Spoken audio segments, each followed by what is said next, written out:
everybody, Miss Ann here with the first chapter. I'm going to do things a little bit differently today. I'll be reading Richard Peck's A Long Way from Chicago, published by Dial Books for Young Readers.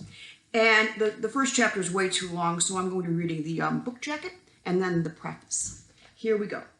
What happens when Joey and his sister Mary Alice, two city slickers from Chicago, make their annual summer visits to Grandma Dowdle's seemingly happy, sleepy Illinois town?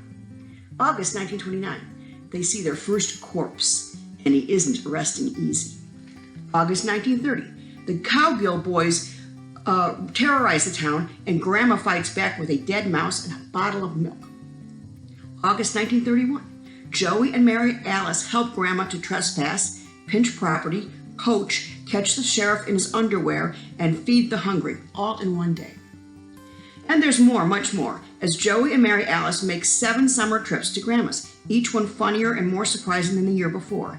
In the grand storytelling tradition of American humorists from Mark Twain to Flannery O'Connor, Richard Peck has created a memorable world filled with characters who, like Grandma herself, are larger than life and twice as entertaining. And year-round, you are sure to enjoy your stay with them. And here's the prologue. It was always August when we spent a week with our grandma. I was Joey then, not Joe. Joey Dowdle, and my sister was Mary Alice. In our first visits, we were still just kids, so we could hardly see her town because of Grandma. She was so big, and the town was so small. She was old, too, or so we thought. Old as the hills.